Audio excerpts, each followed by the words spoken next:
നമസ്കാരം Sreejith sir. കായംകുളത്തെ MLA ആയിട്ടുള്ള പ്രതിഭയുടെ മകനെ കഞ്ചാവുമായി പിടികൂടി എന്ന വാർത്ത ഇന്നലെയാണ് വന്നത്. ഇത് വലിയ വിധത്തിൽ ചർച്ച ചെയ്യപ്പെട്ടു. പക്ഷേ ഇന്ന് ഈ സമയമാകുമ്പോഴേക്കും ഇതിൽ ചില ട്വിസ്റ്റുകൾ വരുന്നുണ്ടോ എന്നാണ് സംശയം. കാരണം മറ്റൊന്നുമല്ല, ഈ വിഷയവുമായി ബന്ധപ്പെട്ട് കായംകുളത്ത് വലിയ തരത്തിലുള്ള വിഭാഗീയത ഉണ്ടായിരുന്നു. ഈ പ്രതിഭയ്ക്കെതിരെ തന്നെ പ്രവർത്തിക്കുന്നത് മറ്റു പാർട്ടികളല്ല, CPM തന്നെയാണ് എന്നാണ് അവിടുത്തെ ഒരു അടക്കിപ്പിടിച്ച സംസാരമുള്ളത്. അപ്പോൾ ഏതെങ്കിലും തരത്തിൽ പ്രതിഭയെ ലക്ഷ്യമിട്ട് മകനെ ഇത്തരത്തിലൊരു കേസിൽ കുടുക്കുകയായിരുന്നോ എന്നുള്ള തരത്തിലുള്ള ചർച്ചകൾ പല ഭാഗങ്ങളിൽ നിന്നായിട്ട് ഉയർന്നു വരുന്നുണ്ട്. ഇനി രണ്ടാമത്തത്, ഇത്തരത്തിലൊരു കേസ് വരുന്ന സമയത്ത് പ്രതിഭയുടെ മകനുമായി ബന്ധപ്പെട്ട് ആ കേസിൽ നിന്ന് പെട്ടെന്ന് തന്നെ ഒഴിവായി പോകുന്ന ഒരു സാഹചര്യം ഉണ്ടാകുന്നു. തൻ്റെ മകൻ്റെ കയ്യിൽ നിന്നല്ല കഞ്ചാവ് പിടിച്ചിട്ടുള്ളത് എന്ന് അവർ പറയുന്നുണ്ട്. എക്സൈസിന് ഒരു ഭരണകക്ഷി MLAയുടെ മകനെ പിടിച്ചതുമായി ബന്ധപ്പെട്ട് ഇവരുടെ അഭിപ്രായ പ്രകടനം കേട്ടുകൊണ്ട് ഒന്നും പറയാൻ പറ്റാത്ത ഒരവസ്ഥ. മൊത്തത്തിൽ ഒന്നും മനസ്സിലാവാത്തൊരു സ്ഥിതിയിലേക്ക് കാര്യങ്ങൾ പോയിട്ടുണ്ട്. എന്തായിരിക്കും ഇതിൽ യഥാർത്ഥത്തിൽ സംഭവിച്ചത്? പാർത്ഥൻ, നമസ്കാരം. ഇത് വളരെ ഗുരുതരമായിട്ടുള്ള ഒരു വിഷയമാണ്. താങ്കൾ ആദ്യം പറഞ്ഞിരുന്ന ഒരു പോയിന്റ്, അതായത് പ്രതിഭ CPM-ൽ ചില ആൾക്കാർക്ക് അനഭിമതയായിട്ടുണ്ട് എന്നത് പലപ്പോഴും പല വാർത്തകൾ വഴി വന്നിട്ടുള്ള ചില കാര്യമാണ്. അത് വലിയ രീതിയിലത്തേക്കുള്ള ഒരു സ്ഥിരീകരണമൊന്നും അതിനില്ല. പക്ഷേ അങ്ങനെ ചില കാര്യങ്ങളൊക്കെ, ചില താല്പര്യങ്ങളൊക്കെ അവർക്കെതിരെ ഇങ്ങനെ പ്രൂവിങ് ആണ് എന്ന രീതിയിലത്തേക്കൊക്കെ തന്നെ നമ്മൾ മുമ്പ് കണ്ടിട്ടുണ്ട്. പക്ഷേ അതിൻ്റെ ഒരു തുടർച്ചയായിട്ട് അവരുടെ മകനെ ഒരു കേസിൽ ഉൾപ്പെടുത്തുക, അതിനു വേണ്ടിയിട്ട് മറ്റ് കുറച്ച് ആൾക്കാരെ കൂടി വേണമെങ്കിൽ, അതായത് ഇത് കെട്ടിച്ചമച്ചതാണെങ്കിൽ ബലി കൊടുക്കുക എന്ന രീതിയിലത്തേക്കൊക്കെ പെരുമാറേണ്ടതുണ്ടോ, ആ രീതിയിലത്തേക്ക് ഒരു വ്യക്തിയെ തളർത്തേണ്ടതുണ്ടോ എന്നുള്ള ഒരു കാര്യമായുള്ള ഒരു പ്രശ്നം അവിടെയുണ്ട്. അതൊരു രാഷ്ട്രീയമായിട്ടുള്ള ഒരു വിഷയമാണ്. അത് ഒരുപക്ഷെ പ്രതിഭ അഡ്രസ്സ് ചെയ്യേണ്ടുന്ന ഒരു വിഷയമാണ്. രണ്ടാമത്, ഞാനിതിൽ കാണുന്ന ഏറ്റവും ഗുരുതരമായിട്ടുള്ള ഒരു പ്രശ്നം പ്രതിഭയുടെ ഭാഗത്തു നിന്ന് ഈ വിഷയത്തിനോടുണ്ടായ ഒരു പ്രതികരണമാണ്. അതായത് നമ്മുടെ നാട്ടിൽ ഇപ്പോൾ ഈ ഒരു വിഷയവുമായി ബന്ധപ്പെട്ട് എന്താണ് ഉണ്ടായിരിക്കുന്നത്? കുറച്ച് ചെറുപ്പക്കാർ അവരൊരു ഭാഗത്ത് നാട്ടിൻപുറത്ത് ഇരിക്കുന്നു. അവിടെ കഞ്ചാവിൻ്റെ ഉപയോഗമുണ്ട് എന്ന രീതിയിലത്തേക്കുള്ള ഒരു ഇൻഫർമേഷൻ എക്സൈസിന് കിട്ടുന്നു. എക്സൈസ് അവിടെ പോകുന്നു. അവിടെ പോയതിനു ശേഷം 9 ആൾക്കാരെ അതിൽ കേസിൽ ഉൾപ്പെടുത്തുന്നു. അവരുടെ ഭാഗത്ത് നിന്ന് ഇതിൻ്റെ തൊണ്ടി മുതൽ പിടിച്ചെടുക്കുന്നുണ്ട്. ഈ പിടിച്ചെടുത്തതിന് ശേഷം ഈ 9 ആൾക്കാരും അക്യൂസ്ഡാണ്, പ്രതികളാണ് എന്ന് പറഞ്ഞുകൊണ്ട് അവർ അതിൻ്റെ ഒരു ക്രൈം ആൻഡ് ഒക്കറൻസ് റിപ്പോർട്ട് അവർ തയ്യാറാക്കുന്നുണ്ട്. ഇത് നമ്മുടെ മുന്നിലുള്ള ഒരു വസ്തുതയാണ്. അപ്പോൾ ഈ വസ്തുതയെ നിഷേധിക്കാനായിട്ട് സാധ്യമല്ല. കാരണം ഇത് ഓൺ റെക്കോർഡ് അവൈലബിൾ ആയിട്ടുള്ള തെളിവുകളുടെ അടിസ്ഥാനത്തിലുള്ള വസ്തുതയാണ്. ഇതിന് വാർത്താ പ്രാധാന്യമുണ്ടോ ഇല്ലയോ എന്നുള്ളതാണ് ചോദ്യം. ഉണ്ട് എന്നാണ് എൻ്റെ അഭിപ്രായം. കാരണം എന്താണെന്ന് വെച്ച് കഴിഞ്ഞാൽ അത് സംഘം ചേർന്നിട്ടുള്ള കഞ്ചാവ് ഉപയോഗം എന്ന രീതിയിലത്തേക്കുള്ള ഒരു പ്രശ്നമാണ്. അതുകൊണ്ട് തന്നെ ഇതൊരു കേവലം പെറ്റി കേസ് എന്ന രീതിയിലത്തേക്ക് പ്രതിഭ പറയുന്നത് ഒരു പെറ്റി കേസാണ് എന്നാണ്. അപ്പോൾ അങ്ങനെ കേവലം ഒരു പെറ്റി കേസ് എന്ന നിലയ്ക്ക് പരിഗണിക്കേണ്ടുന്ന ഒരു വിഷയമല്ല, മറിച്ച് അത് ഗുരുതരമായിട്ടുള്ള ഒരു പ്രശ്നമാണ്. ലഹരി വിരുദ്ധ ക്യാമ്പയിനുകൾ സർക്കാർ എങ്ങനെയൊക്കെയാണ് നടത്തുന്നത് എന്ന് നമുക്കറിയാം. മാധ്യമങ്ങളെയും മറ്റ് പ്രധാനപ്പെട്ട വ്യക്തികളെയും സെലിബ്രിറ്റീസിനെയും ഒക്കെ ഇതിനു വേണ്ടിയിട്ട് കൊണ്ടുവന്ന് സ്കൂൾ കോളേജ് തലങ്ങളിലൊക്കെ തന്നെ കേന്ദ്രീകരിച്ചുകൊണ്ട് ഈ വിപത്തിനെ ഇറാഡിക്കേറ്റ് ചെയ്യണം എന്ന രീതിയിലത്തേക്ക് വലിയ ഓർഗനൈസ്ഡ് ആയിട്ടുള്ള സ്ട്രക്ചേർഡ് ആയിട്ടുള്ള ഒരു ക്യാമ്പയിൻ നടത്തുന്ന ഒരു സർക്കാരാണ് കേരളം ഭരിക്കുന്നത്. വ്യക്തിപരമായിട്ട് പോലും സ്വന്തം നിലയിൽ ഇത്തരത്തിലുള്ള ക്യാമ്പയിനുകൾക്ക് അതിൻ്റെ ഭാഗമായിട്ട് ഇത്തരത്തിലുള്ള ലഹരി വിരുദ്ധ പ്രവർത്തന രംഗത്ത് നിൽക്കുന്ന ഒരു മുന്നണി പോരാളി കൂടിയാണ് ശ്രീമതി പ്രതിഭ. അപ്പോൾ അതുകൊണ്ട് പ്രതിഭയെ സംബന്ധിച്ചിടത്തോളം ഒരു ഉത്തരവാദിത്തമുണ്ട്, സർക്കാരിന് ഒരു ഉത്തരവാദിത്തമുണ്ട്, എക്സൈസിനെ സംബന്ധിച്ചിടത്തോളം ഇത് അവരുടെ ഡ്യൂട്ടിയാണ്. പ്രതിഭയുടെ പ്രശ്നം എന്താണ്? അപ്പോൾ ഇതിൻ്റെ ശരിയാണോ തെറ്റാണോ എന്നുള്ളതൊക്കെ രണ്ടാമത്തെ വിഷയം. പ്രതിഭയുടെ പ്രശ്നം എന്ന് പറഞ്ഞു കഴിഞ്ഞാൽ ഇത് മാധ്യമങ്ങൾ റിപ്പോർട്ട് ചെയ്തത് ശരിയായില്ല എന്നാണ്. അതെന്തുകൊണ്ടാണെന്ന് എനിക്ക് മനസ്സിലാകുന്നില്ല. കാരണം ഇത് മൈനറായിട്ടുള്ളൊരു കുട്ടി പോലുമല്ല. 20 വയസ്സ് പ്രായമുണ്ട് അവരുടെ മകന്. അപ്പോൾ 18 വയസ്സ് കഴിഞ്ഞാൽ നമ്മുടെ നാട്ടിലുള്ള മുതിർന്ന പ്രായപൂർത്തിയായിട്ടുള്ള ഒരു യുവാവാണ്, അല്ലാതെ കുട്ടി എന്നല്ല. അവരെ സംബന്ധിച്ചിടത്തോളം കുട്ടിയാണ്, കുഞ്ഞാണ്, ഒക്കെ ശരിയാണ്. പക്ഷേ നിയമത്തിൻ്റെ കണ്ണിൽ, എക്സൈസിൻ്റെ മുന്നിൽ ഇത് ഒരു യുവാവാണ്. 20 വയസ്സ് പ്രായമുണ്ട്. അപ്പോൾ അങ്ങനെ വന്നു കഴിഞ്ഞാൽ ഒരു കേസ് രജിസ്റ്റർ ചെയ്യേണ്ടതല്ലേ? രജിസ്റ്റർ ചെയ്യണം. അങ്ങനെ രജിസ്റ്റർ ചെയ്ത് കഴിഞ്ഞാൽ അതൊരു വാർത്തയല്ലേ? വാർത്തയാണ്. നമ്മുടെ നാട്ടിൽ എത്രയോ കഞ്ചാവ് കേസുകൾ നമ്മൾ കണ്ടിട്ടുണ്ട്. കഞ്ചാവ് വലിച്ചതിന്, കഞ്ചാവ് കടത്തിയതിന്, കഞ്ചാവ് കൈവശം വെച്ചതിന് ഒക്കെ തന്നെ നമ്മൾ കേസുകൾ കണ്ടിട്ടുണ്ട്. ഇതെല്ലാം തന്നെ നമ്മൾ എന്തുകൊണ്ടാണ് കാണുന്നത്? മാധ്യമങ്ങൾ റിപ്പോർട്ട് ചെയ്യുന്നത് കൊണ്ടാണ്. ഇവർക്കെല്ലാവർക്കും അമ്മമാരുണ്ട്, ഇവർക്കെല്ലാവർക്കും അച്ഛന്മാരുണ്ട്, ഇവർക്കെല്ലാവർക്കും കുടുംബാംഗങ്ങളുണ്ട്, ഇവർക്കെല്ലാവർക്കും വ്യക്തിപരമായിട്ടുള്ള സൽപ്പേരുണ്ട്. ഇവർക്കെല്ലാവർക്കും ഈ വാർത്ത വന്നു കഴിഞ്ഞാൽ അവരെങ്ങനെ പ്രതികരിക്കും എന്നതുമായി ബന്ധപ്പെട്ടും നമുക്ക് വേണമെങ്കിൽ ഊഹിക്കാവുന്നതേ ഉള്ളൂ. അപ്പോൾ എൻ്റെ മകൻ എന്തെങ്കിലും ചെയ്തിരുന്നെങ്കിലോ, അവനെന്തെങ്കിലും പറ്റിയിരുന്നെങ്കിലോ, ഞങ്ങളുടെ അവസ്ഥ നോക്കണ്ടേ, അമ്മയുടെ അവസ്ഥ നോക്കണ്ടേ, ശവംദീനികളാകരുത് മാധ്യമങ്ങൾ എന്നൊക്കെ പറയുന്നത് എന്ത് അടിസ്ഥാനത്തിലാണ്? ഞാൻ ചോദിക്കുന്നത്, ഈ ഒരു വാർത്ത റിപ്പോർട്ട് ചെയ്യുന്നതിന് മാധ്യമങ്ങൾക്ക് മുന്നിലുള്ള തടസ്സം എന്താണ്? സാധാരണ രീതിയിലുള്ള ഒരു കഞ്ചാവ് കേസും ഇതും തമ്മിലുള്ള പ്രത്യേകത എന്താണ്, അല്ലെങ്കിൽ വ്യത്യാസം എന്താണ്? ഞാൻ നോക്കിയിട്ട് യാതൊരു വിധത്തിലുള്ള വ്യത്യാസവുമില്ല. ഇനി ഈ കേസിൻ്റെ മെറിറ്റിലേക്ക് പോയി കഴിഞ്ഞാൽ, ആ കേസിൻ്റെ മെറിറ്റിൽ വളരെ കൃത്യമായിട്ട് ഈ എക്സൈസ് പറയുന്നുണ്ട് എന്ത് സാഹചര്യത്തിലാണ് ഇവരെ പിടിച്ചിരിക്കുന്നത് എന്നുള്ളത് പറയുന്നുണ്ട്.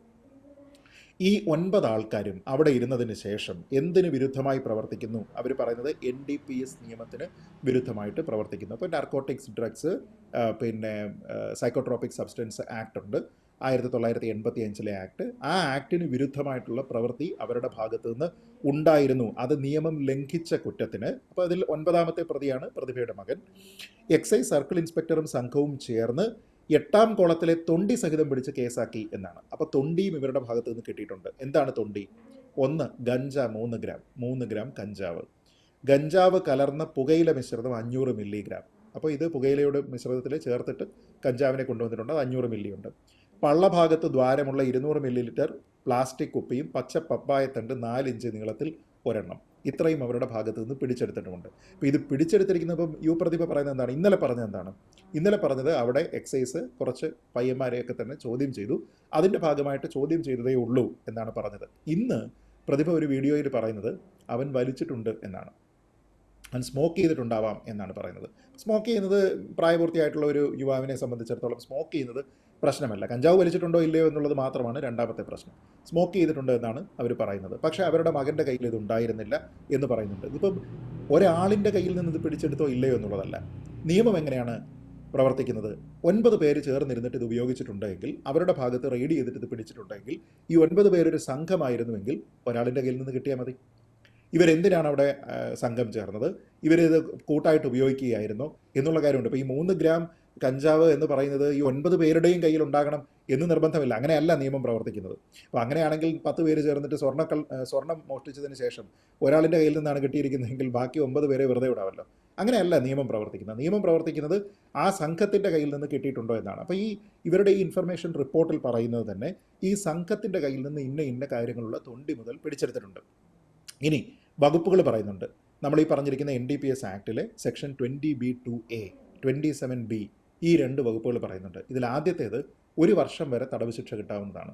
രണ്ടാമത്തേത് 3 മുതൽ 10 വർഷം വരെ തടവ് ശിക്ഷ കിട്ടാവുന്നതാണ്. അപ്പോൾ കേവലം ഒരു ചെറിയ പെറ്റി കേസ് എന്ന രീതിയിലത്തേക്ക് ഇതിനെ പറയാൻ കഴിയുമോ? ഇത് വലിയ രീതിയിലത്തേക്കുള്ള ഒരു വിപത്താണ്, ഒരു പ്രശ്നമാണ്.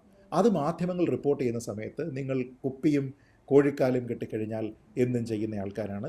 നിങ്ങളുടെ അമ്മയെക്കുറിച്ചിട്ട് നിങ്ങൾ ഇതുപോലെ വാർത്ത ചെയ്യുമോ? എന്തിനാണ് ഇതിനൊക്കെ പോകുന്നത്?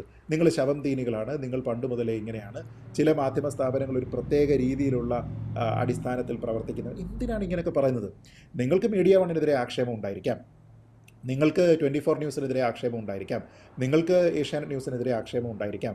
പക്ഷേ അവരുടെ റിപ്പോർട്ടർമാരെ നിങ്ങൾ എന്തിനാണ് മാധ്യമ പ്രവർത്തനം അല്ലെങ്കിൽ മാധ്യമധർമ്മം എന്തിനാണ് പഠിപ്പിക്കാനായിട്ട് പോകുന്നത്? ഇതിൽ മാധ്യമധർമ്മത്തിന് വിരുദ്ധമായിട്ട് അവരെന്ത് ചെയ്തു എന്നുള്ളതാണ് പ്രതിഭ പറയേണ്ടത്. അത് ഈ നിമിഷം വരെ അവർ പറയുന്നില്ല. ഇവിടെ FIR ഉണ്ടോ? അല്ലെങ്കിൽ ഈ പറയുന്ന FIR ഉണ്ടെന്ന് അവർ തന്നെ വീഡിയോയിൽ പറയുന്നുണ്ട്. ഞാൻ പറയുന്നത് ഈ റിപ്പോർട്ട്, അതായത് ആ റിപ്പോർട്ടിൻ്റെ പേര് തന്നെ എക്സൈസ് ഡിപ്പാർട്ട്മെൻറ്റിൻ്റെ ക്രൈം ആൻഡ് ഒക്കറൻസ് റിപ്പോർട്ടാണ്. അപ്പോൾ ആ റിപ്പോർട്ട് എന്ന് പറയുന്ന ഒരു ഗവൺമെൻറ് ഡോക്യുമെൻ്റ് അല്ലേ?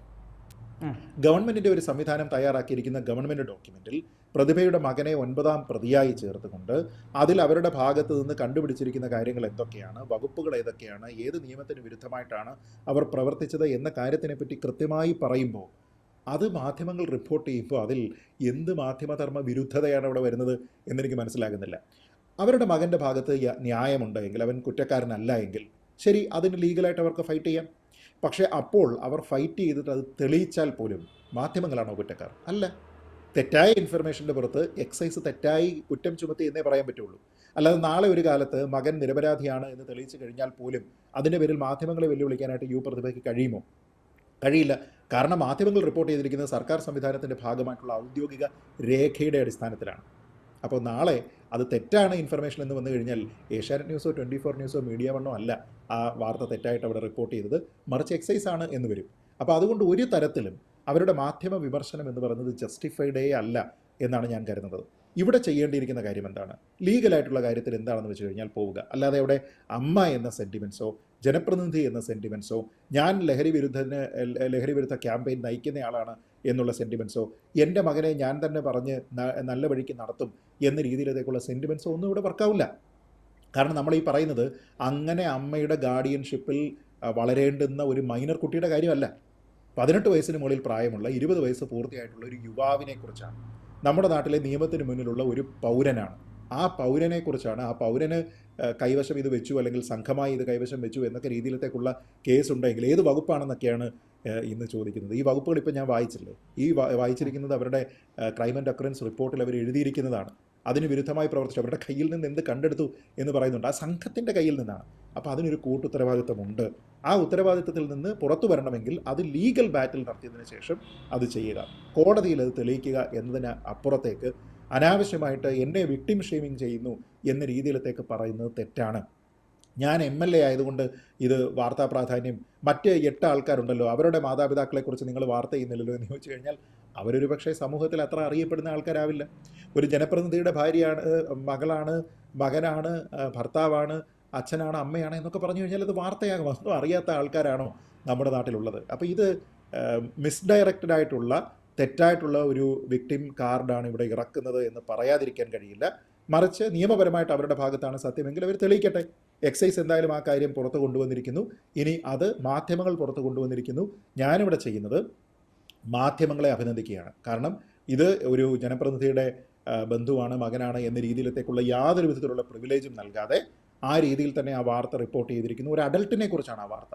ഇപ്പോൾ പ്രതിഭയ്ക്ക് പോലും അതിനകത്തുള്ളൊരു എൻ്റെ ഗാർഡിയൻഷിപ്പിലാണ് എന്ന് പറഞ്ഞ് പറയേണ്ടുന്ന കാര്യമല്ല. He's an individual, he's A mature individual അല്ലേ. 18 വയസ്സ് പൂർത്തിയായിരിക്കുന്ന ഒരു വ്യക്തിയാണ്. അപ്പോൾ അദ്ദേഹത്തിൻ്റെ കാര്യം നോക്കാൻ അദ്ദേഹത്തിന് അറിയാം. അദ്ദേഹത്തിൻ്റെ ഭാഗത്തു നിന്നൊരു കുറ്റമുണ്ട് എങ്കിൽ അത് ചാർജ് ചെയ്യുന്നതിന് വേണ്ടിയിട്ട് നമ്മുടെ നാട്ടിലെ പോലീസിനോ എക്സൈസിനോ ഒക്കെ റൈറ്റ് ഉണ്ട്. കാരണം അങ്ങനെയുള്ള ഒരു നിയമ സംവിധാനത്തിലാണ്, പാർട്ടി കോടതിയിലോ പാർട്ടി പോലീസിലോ പാർട്ടി എക്സൈസിലോ കഴിയുന്ന ഒരു സംവിധാനമല്ല നമ്മുടെ രാജ്യം എന്നുള്ളത്, നമ്മുടെ സംസ്ഥാനം എന്നുള്ളത് യുപ്രതിഭയും മറ്റുള്ള ആൾക്കാരും തിരിച്ചറിയേണ്ടതാണ്. അങ്ങ് പറഞ്ഞതിൽ എല്ലാ അർത്ഥത്തിലും വളരെ കൃത്യമായ കാര്യങ്ങൾ അതിൻ്റെ കൃത്യമായ രീതിയിൽ തന്നെ പറഞ്ഞിട്ടുണ്ട് എന്നാണ് ഞാൻ മനസ്സിലാക്കുന്നത്. കാരണം ഇതിനപ്പുറത്തേക്കൊന്നും പറയാനില്ല. ഈ പ്രതിഭയെ ബന്ധപ്പെട്ട് MLAയുടെ മകനാണ് എന്ന ഒരു പരിഗണന കൊടുക്കാതെ തന്നെ ആ കേസിൽ ഉൾപ്പെടുത്തുകയും അത് കൃത്യമായി കൈകാര്യം ചെയ്യുകയും ചെയ്ത എക്സൈസ് ഉദ്യോഗസ്ഥർക്കും അവരെ കൂടി അഭിനന്ദിക്കേണ്ടിയിരിക്കുന്നു. ഒപ്പം ഈ കാര്യത്തിൽ ഒരു ലഹരി വിരുദ്ധ പ്രവർത്തക എന്നൊക്കെ പറയുമ്പോഴും സ്വന്തം കുടുംബത്തിൽ അത് നടപ്പിലാക്കിയ ശേഷം മറ്റുള്ള ആളുകളിലേക്ക് വരുന്നതായിരിക്കും കുറച്ചുകൂടെ നല്ലത് എന്നുള്ള അഭിപ്രായം കൂടി ഉയരുന്നുണ്ട്.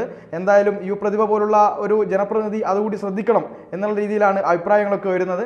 എന്തായാലും ഈ ചർച്ചയിൽ ഞങ്ങളോട് സഹകരിച്ചതിന് ഒരുപാട് നന്ദി.